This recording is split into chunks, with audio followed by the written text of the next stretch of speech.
सब आ गए? आ गए मोनिक सर। हाँ आशा आ गए हैं। आंटी आप दुआ स्टार्ट कर सकते हैं।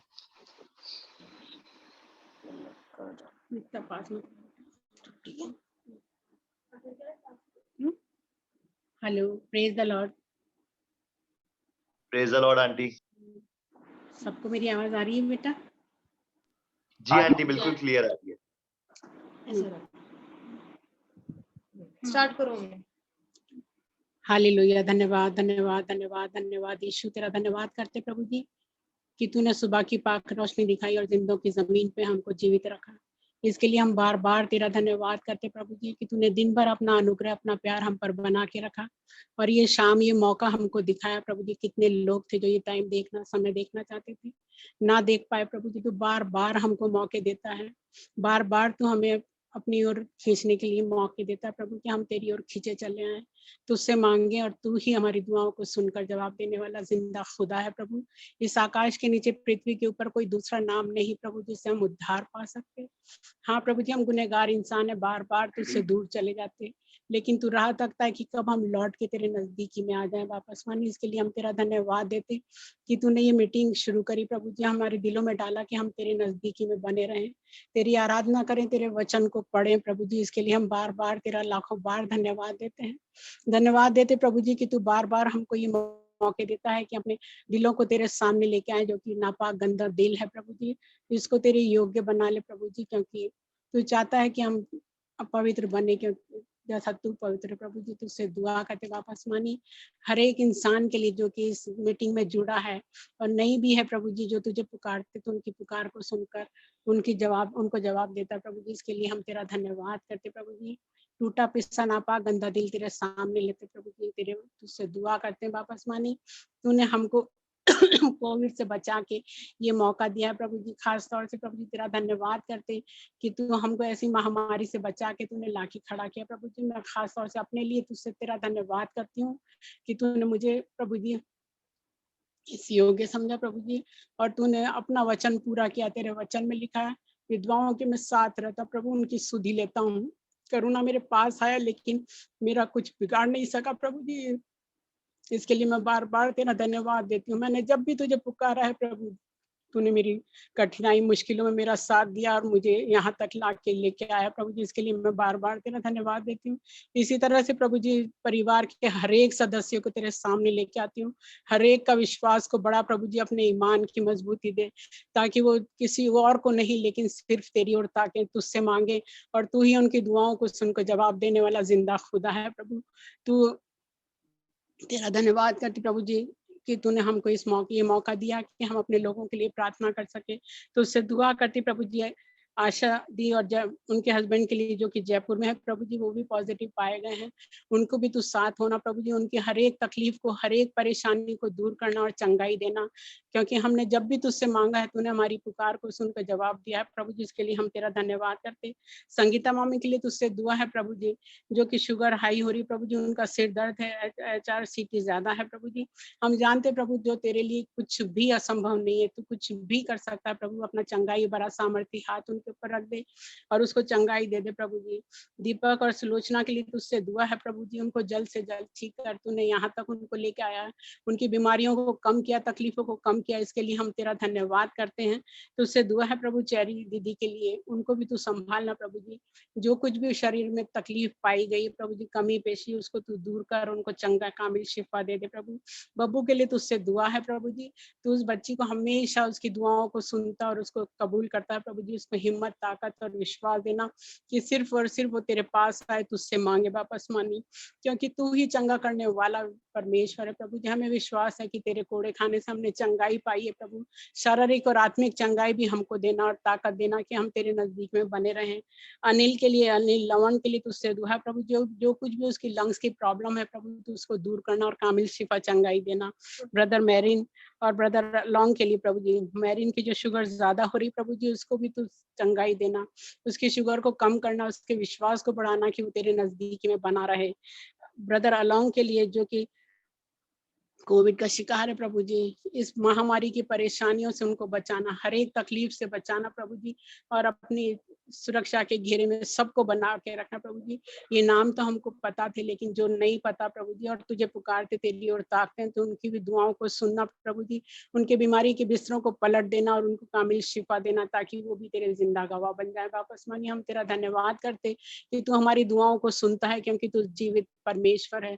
दुनिया में और कोई नहीं प्रभु जी, इस पृथ्वी पर कोई और दूसरा नाम नहीं जिससे हम उद्धार पा सकते और चंगाई पा सकते हैं। वापस मानी इसलिए बार बार तुझे पुकारते हैं, क्योंकि तू चाहता है कि तेरे बच्चे तेरी ओर ताकें और तू उनकी दुआओं को सुन के उनको उत्तर देता है प्रभु जी।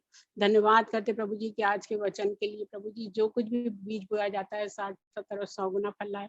हम तेरे नजदीकी में बने रहे प्रभु जी, और बार बार तुझे पुकारे। तूने हमको ये मौका दिया है कि हम तेरे नजदीकी में हमेशा हमेशा बने रहे प्रभु जी।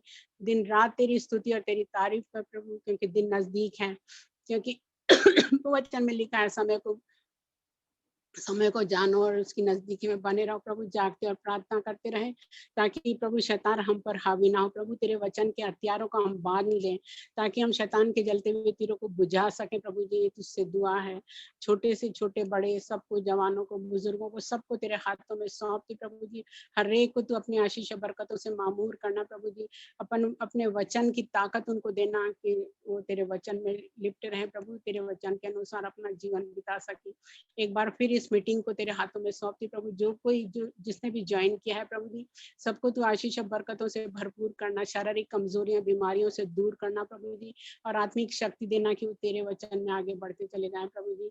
इस रात के लिए तुझसे दुआ है प्रभु जी, जब हम रात को अपने बिस्तरों पर सोने जाते प्रभु, अपने पाक फरिश्तों का पहरा लगाना, शैतान के घेरे से बचाना प्रभु जी, शैतान हमको छूने भी नहीं पाए। इसी विश्वास के साथ प्रभु मांगी गई हर एक के लिए दुआ प्रभु जी, जितने भी नाम लिए गए हर एक को तू चंगाई देना, ताकि वो तेरे जिंदा गवाह बने और गवाही दें कि तेरे तुझसे मांगा और तूने हमको दिया है प्रभु। आज तक जब भी मैंने तुझसे मांगा है, तूने मेरी पुकार को सुना है और हाँ और आमीन में उत्तर दिया। इसके लिए मैं बार बार तेरा धन्यवाद करती हूँ प्रभु, और तुझसे तू दुआ करती प्रभु जी, हमारी इस प्रार्थना को भी सुन और कबूल कर लेना। वापस मानी यीशु नासरी के नाम से मांगते हैं, आमीन। Thank you aunty. अब हम आगे दुआ में बढ़ेंगे। स्क्रिप्चर रीडिंग के लिए शानुदी से रिक्वेस्ट करता हूँ पढ़ने में हमारी अगुवाई करें। शानुदी। हेलो, आवाज सुनाई देती? हाँ, आ रही जी है। शांति, आ रही है आपकी आवाज। हाँ, प्रेज द लॉर्ड। हम यशाया 44 का 9 से लेके 19 तक पढ़ेंगे। जो मूरत खोद कर बनाते हैं वे सब के सब व्यर्थ हैं, और जिन वस्तुओं में वे आनंद ढूंढते उनसे कुछ लाभ न होगा। उसके साक्षी न तो आप कुछ देखते हैं और न कुछ जानते हैं, इसलिए उनको लज्जित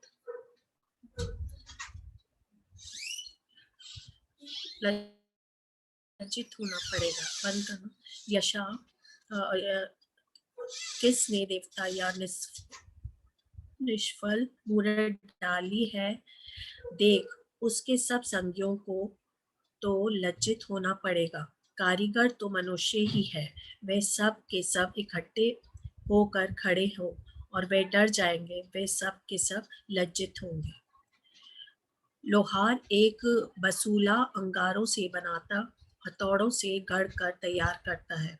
अपने भुज बल से वह उनको बनाता है, फिर वह भूखा हो जाता है और उसका बल घटता है। वह पानी नहीं पीता और थक जाता है। बड़ई सूत लगाकर टाकी से रखा करता है और रंगनी से काम करता है, और प्रकार से रेखा खींचता है।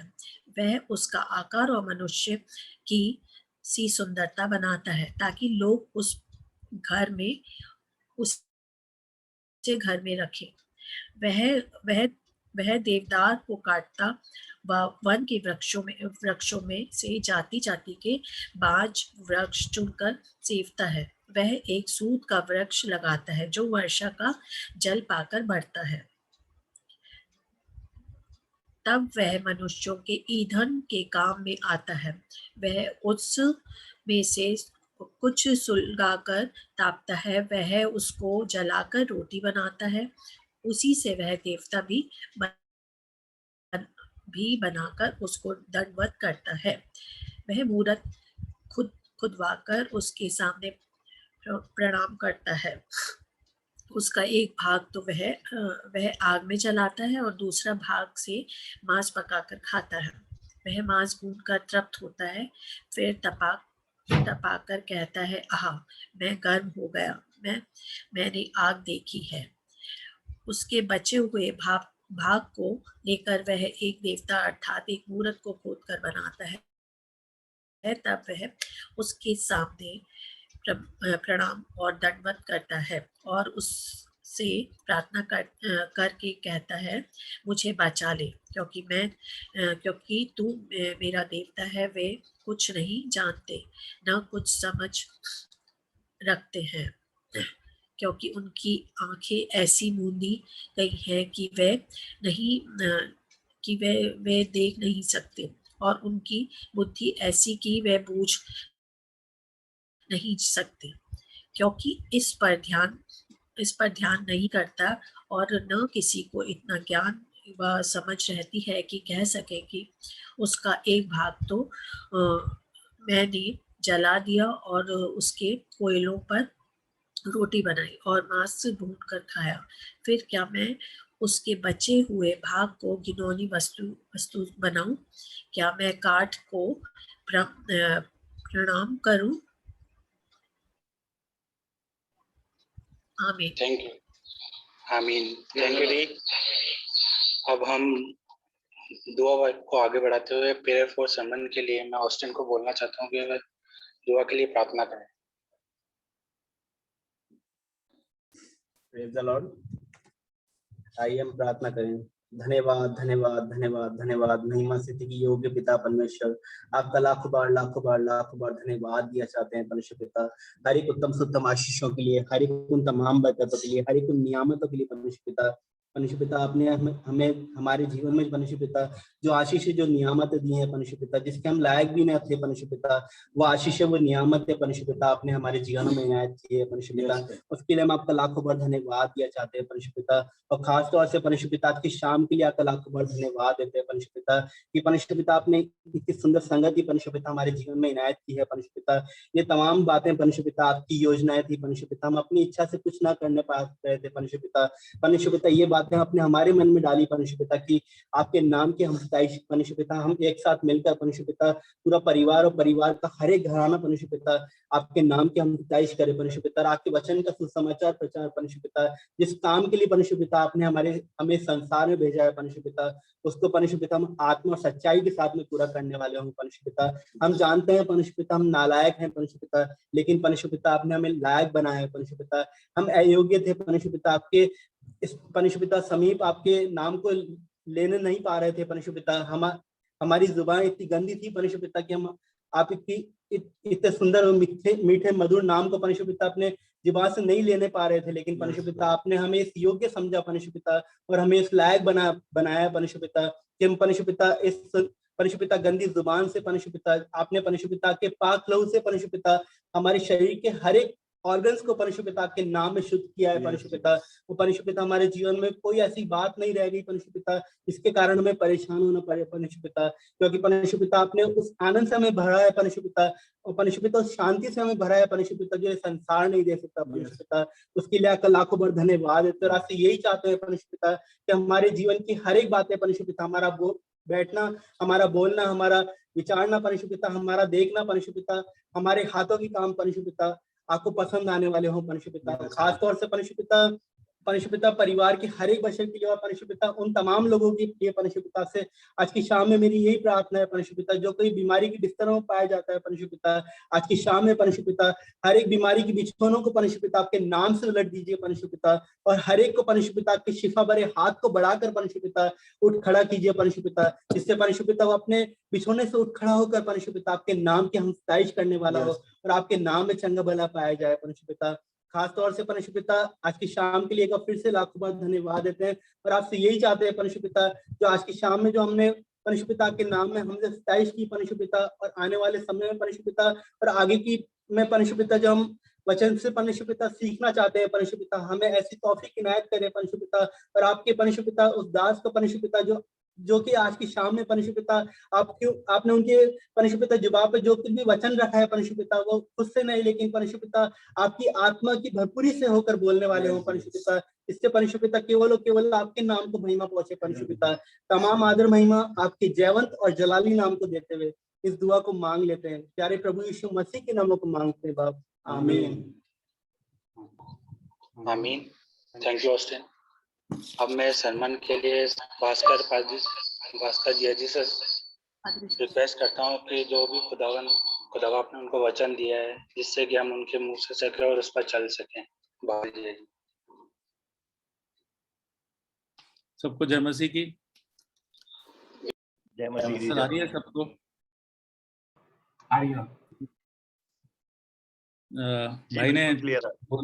भाई ने बोला कि सरमन देंगे। सरमन तो बड़े बड़े लोग देते हैं, प्रीचर्स देते हैं, पादरी साहब लोग देते हैं। मैंने कुछ बाइबल में से छोटी छोटी चीजें सीखी हैं और क्योंकि हम परिवार के तौर पे बैठे हैं तो मैं उसको शेयर करना चाहता हूँ आप लोगों के साथ। और अगर कोई ऐसी चीज आपको भी लगती है कि इसमें से ऐड होनी चाहिए या कम होनी चाहिए तो आप जरूर से बता सकते हैं, यहाँ नहीं तो मीटिंग के बाद व्हाट्सएप पे या जैसे भी। तो इस मीटिंग का पर्पस यही होता है कि हम लोग एक दूसरे से कुछ सीख पाए। तो आज के जो भी कलाम खुदा आपने दिया है और जो भी शेयरिंग मुझे दी है उसकी तरफ चलेंगे और छोटी सी दुआ करेंगे। प्रभु जी धन्यवाद हो इस अच्छे समय के लिए जो आपने दिया है। प्रभु जी मेरे मुंह से निकलने वाली हर एक बात आपके सामने कबूल की जाए पिताजी। उन्हें दीजिए प्रभु जी के बोलने के लिए आत्मा आप ही का इस्तेमाल हो, जबान मेरी हो पिताजी। सुनने वालों को ग्रहण करने का मन और सुनने के कान, सारी चीजें आपको महिमा देने वाली खुदावंद यीशु मसीह के नाम से मांगते हैं, आमीन। शुरू करने से पहले एक छोटी सी एक्सरसाइज करना चाहते हैं। वो वाली एक्सरसाइज नहीं जो कोरोना वाले डॉक्टर बताते हैं, मगर एक छोटी सी एक्सरसाइज मैं बताना चाहता हूँ। 10 सेकंड के लिए सब अपनी आंख बंद करें और मैं एक चीज बोलता हूँ उसको विजुलाइज करने की कोशिश करें। एक स्कूल बस रोड पे आ रही है। 10 सेकंड के लिए आंख बंद करें और इसको विजुलाइज करने की कोशिश करें। एक स्कूल बस रोड पे आ रही है। बहुत है। सबने किया? कोई बता सकता है कि क्या देखा? कोई म्यूट ऑफ करके बता सकता है कि क्या देखा किसी ने? कोई भी बताए। ऐसा कुछ एग्जाम नहीं है, मार्क्स नहीं मिलेंगे इसके। मतलब मैंने जो देखा कि आंखें जब मैंने बंद करी तो एक बाहर वाली लॉयंस क्लब वाली रोड मुझे नजर आई, टेरी के पास वाली, और सामने से एक येलो कलर की बस आती हुई दिखी मुझे। येलो कलर की बस आ रही है। और कोई बताना चाहेगा?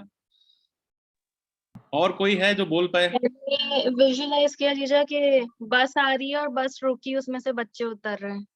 कौन से कलर की बस थी? येलो कलर की। येलो कलर की बस थी। और कोई बोलेगा? छोटी सी मुझे व्हाइट कलर की बस दिखाई दी और चलो व्हाइट कलर की बस दिखाई दी। मुझे कुछ नहीं दिखाई दी क्योंकि मेरी आंखें बंद थी। चलो ये आईक्यू वाला, ये आरएएस के एग्जाम की तैयारी वाला आंसर था। चलिए ये एक्सरसाइज हम लोग इसको डिस्कस करेंगे, मगर थोड़ी सी देर में डिस्कस करेंगे। अपन वचन की तरफ चलते हैं। इस एक्सरसाइज को डिस्कस करेंगे पर थोड़ा सा आगे चल के करेंगे। आज का जो वचन आपने सुना तो आप लोगों को उसका समझ में तो आ गया होगा किस टॉपिक पे हम बात करने वाले हैं। मूर्ति पूजा का एक टॉपिक है जिसके ऊपर हम लोग बात करना चाहते हैं आज, जिसके बारे में मैं कुछ चीजें मैंने सीखी और मैं कोशिश करूंगा कि आपके सामने रख सकूं। और बाइबल में बहुत सारे कंसेप्ट हैं। 2 तरह की चीजें हैं, एक नया नियम, एक पुराना नियम। और बहुत सारी चीजें ऐसी हैं जो पुराने नियम में पाई जाती हैं और नए नियम में आने के बाद वो खत्म हो जाती हैं। और कुछ चीजें ऐसी हैं जो नए नियम में पाई जाती हैं, पुराने नियम में नहीं पाई जाती। मगर कुछ चीजें ऐसी हैं जो पुराने नियम में भी पाई जाती हैं और नए नियम में भी पाई जाती हैं। उसका इंपॉर्टेंस इतना है कि खुदा बाप ने उसको पुराने नियम के लोगों के लिए रखा था और साथ में नए नियम के लोगों के लिए भी रखा था। और उसमें से एक कंसेप्ट है मूर्ति पूजा का, आइडल्टरी, या मूर्ति पूजा जिसे हम हिंदी में बोलते हैं, आइडलेटरी जो हम इंग्लिश में बोलते हैं।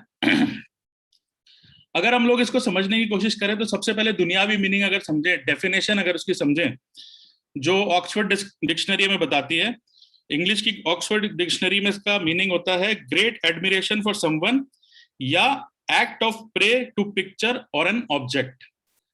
या तो किसी के लिए बहुत एडमिरेशन रखना, वो इंसान हो सकता है, वो आपके घर में कोई हो सकता है, वो आपके घर के बाहर कोई हो सकता है, आपके ऑफिस में हो सकता है, आपके स्कूल में हो सकता है, आपका टीचर हो सकता है, कोई भी हो सकता है। या किसी ऐसी चीज की के सामने प्रार्थना करना जो एक ऑब्जेक्ट है, जो इंसान ने बनाई है या दुनिया नेचुरली हमें सामने दिखाई देती है, उस ऑब्जेक्ट की पूजा करना, इसको मूर्ति पूजा समझा जाता है। अब इससे पहले कि हम आगे बढ़े तो मूर्ति पूजा के लिए बाइबल क्या कहती है। बाइबल में सबसे पहले और सबसे इंपॉर्टेंट वर्स जो मूर्ति पूजा के लिए दी गई है वो हमें मिलती है निर्गमन की किताब, उसका 20वां अध्याय और 4थी आयत। निर्गमन 20 और 4। आज मैं आपसे रिक्वेस्ट करूंगा कि अगर आपके पास पेन पेंसिल है तो रख लीजिए, क्योंकि बहुत सारी आयतें खोलनी पड़ेंगी और बाद में शायद अगर अभी नहीं भी खोल पाए तो उसे नोट कीजिए, उसको पढ़िएगा जरूर। तो निर्गमन की किताब 20वां अध्याय और 4थी आयत क्या कहती है, क्या लिखा है वहां पे? तू अपने लिए कोई मूर्ति खोदकर ना बनाना, ना किसी की प्रतिमा बनाना जो आकाश में या पृथ्वी पर या पृथ्वी के जल में है। तू उनको दंडवत ना करना और ना उनकी उपासना करना, क्योंकि मैं तेरा परमेश्वर यहोवा जलन रखने वाला परमेश्वर हूँ। और जो मुझसे बैर रखते हैं उनके बेटों, पोतों और परपोतों को भी पितरों का दंड दिया करता हूँ। ये आयत हम सब लोग अच्छी जानते हैं। 10 हुक्म को हम लोगों ने बचपन से रटा है। और किसने दिया है? ये खुदा बाप ने दी है। किसको दी है? मूसा को दी है और दुनिया के लिए दी है। मैं बहुत ज्यादा डिटेल में इसकी नहीं जाऊंगा, ये अपने आप में सेल्फ एक्सप्लेनेटरी है। मैं सिर्फ ये बताना चाहता हूँ कि मूर्ति पूजा के बारे में खुदा और पुराना नियम क्या क्या बोलता है। इसके बाद एक और वर्स निकालेंगे, लय व्यवस्था की किताब, उसका 26वां अध्याय 26 चैप्टर और पहली आयत 26:1 26:1 लय व्यवस्था क्या लिखा है वहां पे? तुम अपने लिए मूर्तें न बनाना और ना कोई खुदी हुई मूर्ति अपने लिए खड़ा करना और ना अपने देश में दंडवत करने के लिए नकाशीदार पत्थर स्थापित करना, क्योंकि मैं तुम्हारा परमेश्वर यहोवा हूँ। ये भी खुदा बाप ने अपने लोगों को एक आज्ञा दी है कि आगे तुम्हें क्या करना है उसके बारे में बताती है। इसके बाद आ जाते हैं हम व्यवस्था विवरण की किताब, उसमें 27वां अध्याय और 15वीं आयत में क्या लिखा है? 27-15। श्रापित हुए मनुष्य जो अब कोई मूर्ति कारीगर से खुदवाकर या ढलवाकर निराले स्थान में स्थापना करे, क्योंकि इससे यहोवा घृणा करता है। तब सब लोग कहें आमीन। आमीन। ये व्यवस्था विवरण की किताब में मिलता है। तो मैंने बोला कि जब मैंने आपको बताया कि जब इस मूर्ति पूजा की बात होती है तो ये नए नियम में भी मिलता है, पुराने नियम में भी मिलता है। पुराने नियम में हमने 3 इंपॉर्टेंट किताबों में देखा, और अगर मूर्ति पूजा के कंसेप्ट को आप पुराने नियम में देखेंगे तो बहुत सारी जगह पे मूर्ति पूजा के बारे में आया है, जहां खुदा बाप साफ साफ मना करता है कि मूर्ति पूजा हमें नहीं करनी है। और ये सारी बातें एज ए क्रिश्चियन फैमिली हमें बचपन से सिखाई जाती हैं, हम अच्छे से जानते हैं, और ये वाली चीज पूरे पुराने नियम में भरी हुई है। बट मैंने बोला कि ये एक ऐसा कॉन्सेप्ट है जो पुराने नियम में भी है और नए नियम में भी है। तो नए नियम में क्या लिखा है वो मेरे साथ निकालें।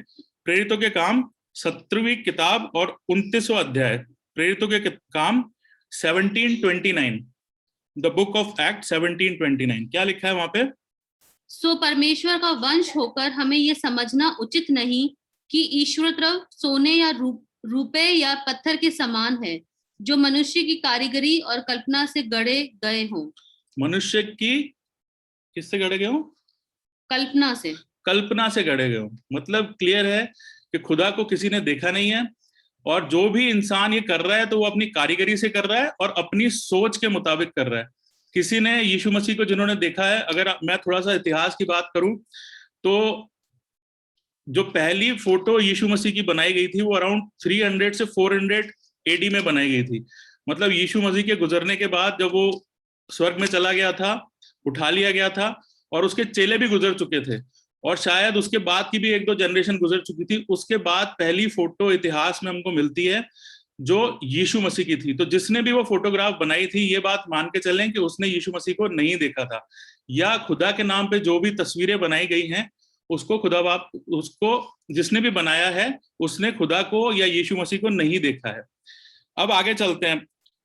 ये जो बात कर रहे हैं मूर्ति पूजा की, आज इसके बारे में क्यों बात कर रहे हैं? इसके बारे में इसलिए बात कर रहे हैं कि कई बार क्या होता है कि हम जाने और अनजाने तौर पे अपने जीवन में मूर्ति पूजा को लेके आ जाते हैं। मगर ये किस तरह की मूर्ति पूजा होती है, मूर्ति पूजा के टाइप क्या है, अगर हम समझना चाहें कि मूर्ति पूजा होती क्या है, तो 3 तरह की मुझे मूर्ति पूजाओं के बारे में पता लगा। पहली होती है मूर्ति पूजक समाज जो करता है, यानी कि वो लोग जो बुत परस्त हैं, या पेगन वर्ड इंग्लिश में यूज होता है। पेगन लोग कौन होते हैं? जो मुस्लिम्स हैं, जो जूस हैं और जो क्रिश्चियंस हैं। इन तीनों को अगर आप हटा दें तो बाकी जितनी भी कम्युनिटीज हैं, जितने भी विश्वास है, जितने भी धर्म है, उसको पेगन बोला जाता है। जो यहूदियों से निकले हैं वो नॉन पेगन होते हैं, और जो यहूदियों के अलावा या क्रिश्चियंस और मुस्लिम्स के अलावा जो लोग हैं वो पेगन कहलाते हैं। तो पेगन वर्ल्ड या फिर मूर्ति पूजक समाज जो है वो मूर्ति पूजा करता है, और ये सबसे आसान मूर्ति पूजा है जिसको आप देखते ही पहचान सकते हैं। उनके घर में एक मूर्ति होगी, उनके सामने वो परस्तिश कर रहे होंगे, वो दिए जला रहे होंगे, वो उसके सामने पूजा शाम को रात को अलग अलग समय पे करते हैं। और इसके बारे में बहुत ज्यादा एक्सप्लेन करने की जरूरत नहीं, क्योंकि हम सब एक ऐसी देश में रहते हैं जहाँ पे ये बहुत आसानी से नोटिस किया जा सकता है। और ये एक इस तरह की बुत परस्ती है जो कि बहुत इजीली विजिबल भी होती है और आप देख भी सकते हैं। हम आते हैं सीधे दूसरे नंबर की मूर्ति पूजा पे। दूसरे नंबर की मूर्ति पूजा क्या होती है? जो कि सेक्युलर वर्ल्ड में पाई जाती है। अब ये इंपॉर्टेंट है। इसके बाद की जो 2 तरह की मूर्ति पूजा हम देखते हैं वो थोड़ी सी इंपॉर्टेंट है। रीजन क्या है कि सेक्युलर वर्ल्ड के अंदर एक तो वो समाज हो गया जो धर्म को मानता है, परमेश्वर पे विश्वास करता है, चाहे वो किसी भी परमेश्वर पे करता हो, चाहे वो किसी भी भगवान को पूछता हो। एक समाज तो वो हो गया, एक हम लोग हो गए जो हम अपने आप को अलग रिलीजन फेथ का मानते हैं, और एक समाज वो है जो सेक्युलर है, जो किसी को नहीं मानता है। अब होता क्या है कि जब हम लोग सेक्युलर वर्ल्ड में हम सब लोग जाते हैं, हम नौकरियां करते हैं, हम स्कूलों में जाते हैं, कॉलेजेस में जाते हैं, लोगों से मिलते हैं, हमारे दोस्त हैं, तो जब हम इन लोगों के साथ जाते हैं तो हम किस तरह की बुत परस्ती को देखते हैं। अब हम वापस एक बार चलते हैं कि डेफिनेशन क्या है। डेफिनेशन जो हमें डिक्शनरी में मिलती है, ग्रेट एडमिरेशन फॉर समवन। अब समवन यानी कि आप किसी और के बारे में बहुत ज्यादा एडमायर करने लगते हो। अब ये कौन हो सकता है? या आपका बॉस हो सकता है, या आपका टीचर हो सकता है, या आपका दोस्त हो सकता है, या आपका कोई रिलेटिव हो सकता है, इवन आपके चर्च का पास्टर भी हो सकता है, या कोई प्रीचर भी हो सकता है जिसके लिए आप एक जबरदस्त एडमिरेशन अपने जीवन में ले आते हो, उनको बहुत ज्यादा मानने लगते हो। और कई बार वो लाइन क्रॉस हो जाती है कि हमें पता नहीं लगता कि परमेश्वर ने क्या कहा है, और हमारे वो सिखाने वाले हमारे दोस्त ने, हमारी ऑफिस में हमारे बॉस ने, या इवन पास्टर्स ने, कई सिचुएशंस में ऐसा भी होता है, मैं किसी के अगेंस्ट नहीं बोल रहा हूँ, बट ऐसा जनरली हो जाता है कि हम वो लाइन मिस कर जाते हैं। तो ये जो बात है ये भी बुत परस्ती में ही आती है, ये भी मूर्ति पूजा में ही आती है। क्यों? क्योंकि आपने किसी और को एक वो दर्जा दे दिया है जो परमेश्वर को दर्जा दिया जाना चाहिए था। आप कई बार क्या होता है, जैसे हम जॉब वाले हैं, जॉब वाले बहुत सारे लोग ये समझेंगे, कई बार हम संडे चर्च मिस कर जाते हैं। तो ऑफिस का काम है, मंथ एंड चल रहा है, हमें जाना पड़ता है, क्या है उसके अंदर। मगर आप ये देखो कि जब आप चीजों को छोड़ के, परमेश्वर को छोड़ के और दुनियावी चीजों की तरफ ज्यादा भागने लगते हो, तो वो एक तरीके की बुत परस्ती है। मेरे साथ निकाल लें मत्ती 6:24, जहां पे कौन कह रहा है? मत्ती उसका 6 अध्याय 24वीं आयत। और बोलने वाला कौन है? मैं नहीं बोल रहा हूं, ये यीशु मसीह बोल रहा है। कौन बोल रहा है? यीशु मसीह बोल रहा है। और क्या बोल रहा है? कोई मनुष्य 2 स्वामियों की सेवा नहीं कर सकता। किसकी सेवा नहीं कर सकता? 2 स्वामियों की। अब 2 स्वामी कौन है? कौन हो सकते हैं? या तो मेरा स्वामी यीशु मसीह हो सकता है, या कोई और हो सकता है, कोई भी हो सकता है। या तो मैं यीशु मसीह की सेवा कर सकता हूं, या मैं किसी दूसरे व्यक्ति की या चीज की सेवा कर सकता हूं। आगे क्या लिखा है? क्योंकि वह एक से बैर और दूसरे से प्रेम रखेगा, वह एक से मिला रहेगा और दूसरे को तुच्छ जानेगा। तुम परमेश्वर और धन दोनों की सेवा नहीं कर सकते। तुम परमेश्वर और धन दोनों की सेवा नहीं कर सकते। क्लियर सा मैसेज है। यहाँ पे धन की जगह आप किसी और को भी रख सकते हो। क्लियर मैसेज है कि आप एक साथ 2 मास्टर्स की सेवा नहीं कर सकते। अगर आप परमेश्वर की राह पे चल रहे हो, जो हम सेक्युलर वर्ल्ड में जाते हैं, हम लोग बहुत अच्छे से जानते हैं कि किस तरह की परेशानी हमें झेलनी पड़ती है और बहुत मुश्किल होता है। मैं ये नहीं कह रहा हूँ कि नामुमकिन है, बहुत सारे लोग हैं जो रास्ते निकाल लेते हैं, परमेश्वर की सिताइश के रास्ते निकाल लेते हैं, चर्च अटेंड करने के भी रास्ते निकाल लेते हैं, दुआ बंदगी करने के भी रास्ते निकाल लेते हैं, परमेश्वर से जुड़े रहने के रास्ते निकाल लेते हैं। और वही हमारी जरूरत है कि हमारे लिए स्वामी सिर्फ एक होना चाहिए, जो कि यीशु मसीह है। और यीशु मसीह की ही सेवा, उसी के यीशु मसीह की हमें सेवा करनी है और उसी के राह पे हमें चलना है, हमें दूसरा स्वामी कोई नहीं पालना है। तो ये दूसरे तरह की बुत परस्ती है जो कि हम सेक्युलर वर्ल्ड में देखते हैं या सेक्युलर टाइम पे देखते हैं। तीसरी जो है वो हमारे लिए बहुत इंपॉर्टेंट है। तीसरी जो हमें मिलती है वो है रिलीजियस आइडोलेट्री, या विश्वासियों के द्वारा जो मूर्ति पूजा कर दी जाती है, चाहे जाने चाहे अनजाने। और ये बहुत मुश्किल होता है इसको पहचानना, क्योंकि हम अपने जीवन में कई बार ऐसी चीजें देख लेते हैं, मगर हम, क्योंकि हमें बचपन से वो सिखाया गया है या हमने जाने और अनजाने तौर पे उसको कहीं से पिक कर लिया है, तो हम वो करते हैं, पर हमें कई बार पता नहीं होता, हम लोग जान भी नहीं पाते कि हम कैसे उन गलत रास्तों पे या उस बुत परस्ती की तरफ चले गए। एग्जाम्पल देता हूं मैं। हम चर्च जाते हैं, चर्च के अंदर हम गीत गाते हैं, वर्शिप करते हैं, हम 10वां अंश भी देते हैं, हम कोई हमारे पास आता है तो हम उसकी बात भी सुनते हैं, सरमन भी सुनते हैं, सारी चीजें करते हैं। और होता क्या है कि ये सारी चीजें हम अपने जीवन में कर रहे हैं, मगर इसका इंपॉर्टेंस क्या है, क्यों हमें ये जीवन में दी गई है? क्या मैं चर्च इसलिए जा रहा हूं क्योंकि मैंने आज नए कपड़े पहने हैं? मैं चर्च तो जा रहा हूँ, बट मेरा पर्पस क्या है चर्च जाने का? क्या मैं यीशु मसीह के वचन को खोजने जा रहा हूँ? क्या मैं वचन में से कुछ सीखने जा रहा हूँ? या मैंने नए कपड़े पहने हैं इसलिए जा रहा हूँ? या आज तो मेरे को अपने चाचा से कुछ बात करनी है, उनका घर दूर पड़ता है, चर्च में मुलाकात हो जाएगी, चर्च में बात कर लेता हूँ। हम किस लिए जा रहे हैं? चर्च सोशल क्लब नहीं है। हम लोग वहां जाते हैं वचन सीखने के लिए, हम वहां अपने कपड़ों की नुमाइश करने के लिए, अपने जीवन शैली की नुमाइश करने के लिए, या किसी से मिलने के लिए, या अपने रिश्तेदारों से हाय हेलो करने के लिए नहीं जाते। अगर आप ये करने जा रहे हैं तो जाने और अनजाने तौर पे आपने उस जगह को बुत परस्ती की जगह बना दिया है। ये भी अपने आप में एक मूर्ति पूजा है, आप गलत रास्ते पे चले गए। और क्या हो सकता है? प्लीज, मैं एक एग्जांपल दे रहा हूँ, इसको कोई अदरवाइज मत लीजिएगा। बहुत सारे लोग होते हैं जो बहुत सारी चीजें मानते हैं। हम कैथोलिक समाज में देखते हैं कि रोजरी इस्तेमाल की जाती है। अब रोजरी क्या है मुझे नहीं पता कि कोई यहाँ पे करता है या नहीं करता है। और रोजरी क्या है? अगर रोजरी के बारे में आप किसी ने पढ़ा है या उसको इस्तेमाल करता है तो क्या है? पहली जो बीट होती है उसके अंदर जो मोती होते हैं, पहले 10 होते हैं हेल मेरी की प्रार्थना होती है, और उसके बाद उससे पहले लॉर्ड्स प्रेयर बोली जाती है, उसके बाद ग्लोरी बी बोला जाता है, 10 के बाद एक ग्लोरी बी बोला जाता है, और मिस्ट्रीज ऑफ फातिमा करके, अब ये मैं डिटेल में इसमें नहीं जाऊंगा क्योंकि ये बहुत लंबा टॉपिक है, आप उसको ढूंढ सकते हो। मिस्ट्रीज ऑफ फातिमा क्या है, मिस्ट्रीज ऑफ, अलग अलग मिस्ट्रीज हैं क्या होती हैं। अब जब आप उसको इस्तेमाल करते हो तो आप, ये एक प्रेयर का एक प्रोसेस है जिसको आप करते हो, और वो मोती जो है जब आप उसे घुमाते हो तो आपका कॉन्सेंट्रेशन बनता है कि आपको वो प्रेयर रेगुलरली करनी है।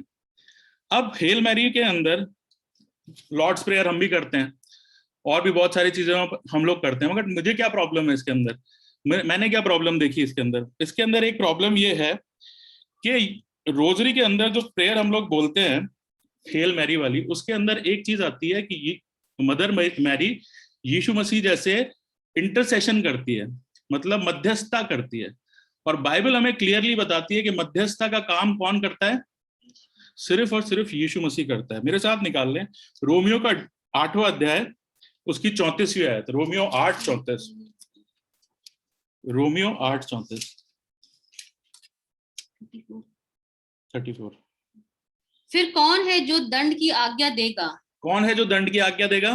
मसीह वह है जो मर गया वरन मुर्दों में से जी भी उठा और परमेश्वर की दाहिनी ओर है और हमारे लिए निवेदन भी करता है। हमारे लिए निवेदन करता है। इंटरसेशन जो करता है, मध्यस्थता जो करता है, वो कौन करता है? यीशु मसीह करता है। एक और आयत निकाल दें, यूहन्ना 16:23। उस दिन तुम मुझसे कुछ ना पूछोगे, मैं तुमसे सच सच कहता हूँ, यदि पिता से कुछ मांगोगे तो वह मेरे नाम से तुम्हें देगा। ये कौन कह रहा है? यीशु मसीह बता रहा है कि पिता से अगर तुम कुछ मांगोगे तो वो मेरे नाम से देगा। क्या यहाँ पे उसने बोला है कि मेरी माँ मरियम के नाम से भी देगा? उसने नहीं बोला है। आगे एक और आयत निकाले मेरे साथ, 1 तिमोथी उसका 2 अध्याय और 3 से 6 आयत तक। क्या लिखा है वहां पे? 1 तिमोथी 2 अध्याय 3 से 6 आयत। क्या लिखा है वहां पे? क्योंकि हमारा उपदेश न भ्रम से है और न अशुद्धता से, न छल के साथ है, पर जैसा परमेश्वर ने हमें योग्य ठहराकर सुसमाचार सौंपा, हम वैसा ही वर्णन करते हैं। और इसमें मनुष्य को नहीं परंतु परमेश्वर को और जो हमारे मनों में जानता है प्रसन्न करते हैं, क्योंकि तुम जानते हो कि हम ना तो तिमोथियुस, पहला तिमोथी इसमें है ना, ये हमारे उद्धारकर्ता परमेश्वर को अच्छा लगता और भाता भी है, जो ये चाहता है कि सब मनुष्य के उद्धार हो और वे सत्य को भली भांति पहचान ले। ये कौन कह रहा है? ये हमें पौलुस बता रहा है कि उद्धार का काम कौन करता है? यीशु मसीह की तरफ से होता है। एक आयत और निकाल ले जल्दी से, पहला यूहन्ना 2 अध्याय और उसकी पहली आयत। पहला यूहन्ना 2 अध्याय और उसकी पहली आयत। मेरे प्रिय बालकों, मैं ये बातें तुम्हें इसलिए लिखता हूँ कि तुम पाप ना करो, और यदि कोई पाप करे तो पिता के पास हमारा एक सहायक है, अर्थात धर्मी यीशु मसीह। धर्मी यीशु मसीह। मैंने बाइबल जितनी भी पढ़ी, मेरे को बाइबल में यीशु मसीह के अलावा कोई ऐसा नाम नहीं मिला जो हमारा इंटरसेशन कर सकता है या मध्यस्थता हमारे बीच में और प्रभु के बीच में, हमारे खुदावंद के बीच में अगर कोई कर सकता है तो उसका अधिकार सिर्फ और सिर्फ यीशु मसीह को दिया गया है। मुझे प्रॉब्लम सिर्फ यही है कि जब हम लोग रोजरी की बात करते हैं तो रोजरी जो है, अगर आप, फिर एक बात है, इतिहास में आप जाओगे तो ये कोई नया कंसेप्ट, ये कोई पुराना कंसेप्ट नहीं है। ये ऑलमोस्ट 1300 या 1400 एडी में कैथोलिक चर्च ने इंट्रोड्यूस किया था और वहां से ये बढ़ते बढ़ते पूरी दुनिया में फैल गया। और मेरा मानना ये है कि यीशु, हमें जो उद्धार की मिलता है वो यीशु मसीह के द्वारा मिलता है। और आगे हम देखेंगे कि उसने कितने सिंपल तरीके बताए हैं कि हमें जो हम कर सकते हैं। आगे बढ़ने से पहले 3 ही मिनट है मेरे ख्याल से, चेंज कर लेते हैं। हाँ ठीक है, इस लिंक के ऊपर दोबारा क्लिक कर लीजिए। मैं मीटिंग एंड करता हूँ और लिंक पे दोबारा क्लिक कर लीजिए। Thank you.